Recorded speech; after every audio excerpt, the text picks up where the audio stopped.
Halo semua, balik lagi dengan Cordova Bicara Makna. Jangan lupa untuk kalian yang suka video ini untuk klik tombol like dan juga subscribe untuk dukung channel video ini karena semuanya gratis. Kali ini kita akan ngebahas sebuah buku yang berjudul 7 Kebiasaan yang Sangat Efektif untuk Sukses, atau judul aslinya adalah 7 Highly Effective Habits dari Stephen R. Covey. Saya ingat ketika saat saya kecil, kakek saya bercerita bahwa terdapat toko serba 5.000 saat saya kecil. Tapi sekarang keadaannya berubah. Banyak orang berkata, ini semua karena pemerintah, ini semua karena politisi. Banyak yang berpendapat demikian. Mereka berpendapat bahwa para politisi kita dan pemerintah kita tidak mampu mengontrol harga dan inflasi, dan kecenderungan mereka adalah untuk kepentingan golongan dan diri mereka sendiri, sehingga akhirnya banyak orang yang berkata bahwa kita harus berlari untuk mencari rezeki, sementara banyak politisi yang diuntungkan dan hanya mementingkan diri mereka sendiri dan karir politiknya. Orang-orang tersebut disebut orang reaktif. Mereka fokus pada hal-hal di luar mereka. Kita seharusnya menjadi orang yang proaktif. Kenapa? Karena orang yang proaktif, mereka berfokus pada diri mereka sendiri, hal-hal yang dapat mereka kontrol dan lakukan, dan mereka tidak pikirkan hal-hal yang di luar kontrol mereka, seperti misalnya harga naik yang terus melambung. Yang mereka pikirkan adalah bagaimana pekerjaan mereka. Mereka berkata, oke, terkadang memang mereka payah, tapi itu sama sekali tidak menolongku. Mereka berpikir bagaimana agar aku dapat mengembangkan diriku, value apa yang dapat kutambah, penghasilanku seperti apa agar dapat kutambah, apakah dengan menekan pengeluaran sehari-hari, menambah penghasilan sehari-hari, membuat bisnis, berpikir kreatif, menambah nilai untuk diri kita sendiri, dengan demikian penghasilan kita bertambah. Karena komplain itu dapat menyebabkan berkurangnya semangat. Kebiasaan 1, jadilah proaktif. Bayangkan diri kita berdiri di sebuah makam, namun ini bukan makam yang biasanya.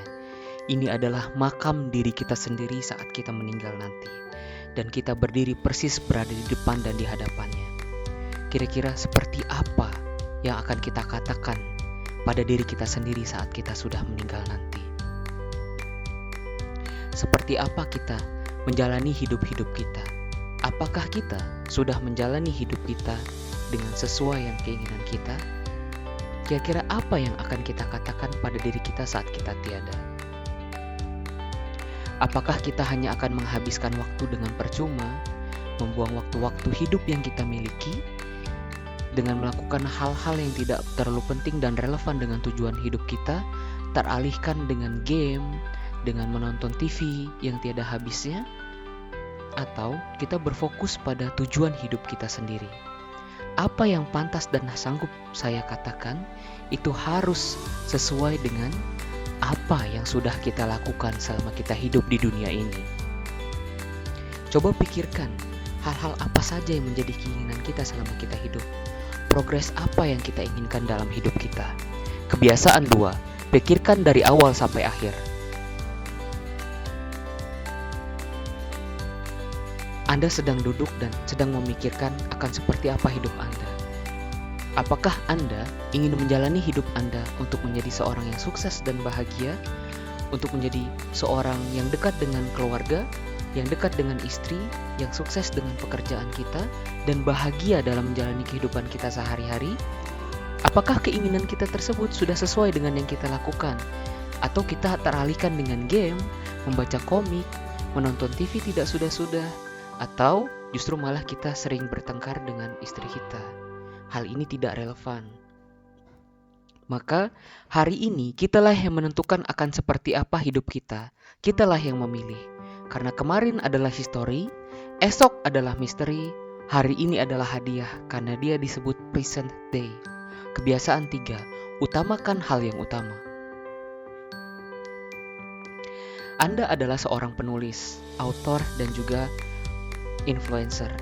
Anda sering membuat banyak buku dan teman Anda juga berprofesi hal yang sama. Anda memiliki fanbase Anda sendiri dan teman Anda juga memiliki fansnya tersendiri. Namun, Anda suka share cerita dan ide dengan teman Anda satu profesi. Begitupun juga dengan teman Anda. Dengan demikian, mungkin saja penggemar dari teman Anda akan tertarik pada buku Anda. Begitupun juga penggemar Anda mungkin akan tertarik pada teman Anda. Tidak ada salahnya dengan saling berbagi dan saling menguntungkan. Dengan kita saling berbagi, tidak ada yang harus dirugikan. Tidak ada yang harus rugi ketika semuanya bisa menang.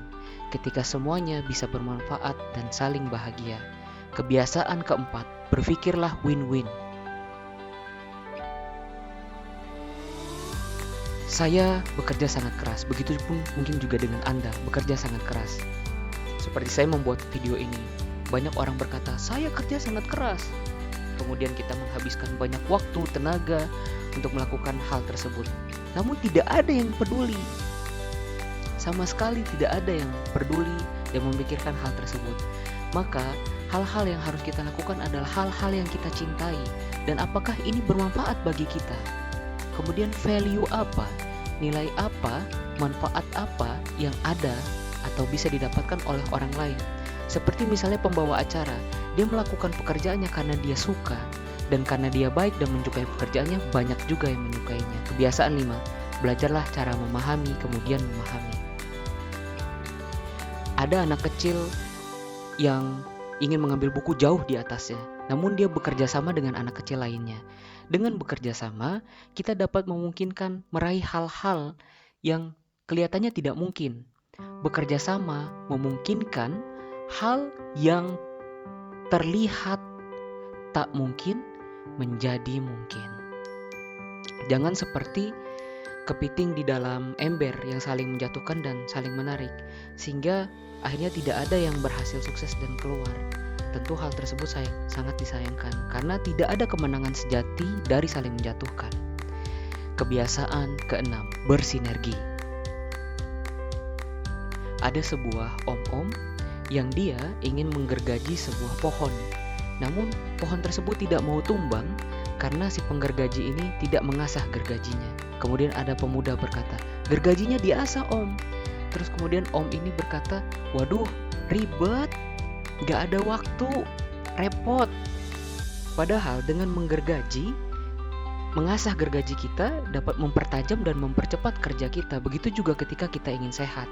Banyak yang berkata, kami ingin sehat, tapi mereka tidak menerapkan Pareto Principle 20/80%. Seperti misalnya, dengan kita berolahraga hanya 15 menit sehari atau 30 menit sehari, itu akan memperpanjang hidup kita dan mempermudah kinerja kita sehari-hari. Kebiasaan 7, asah mata gergajinya. Demikian yang bisa saya bagikan dan share, semoga bermanfaat bagi kita semua. Sampai jumpa kembali di video berikutnya.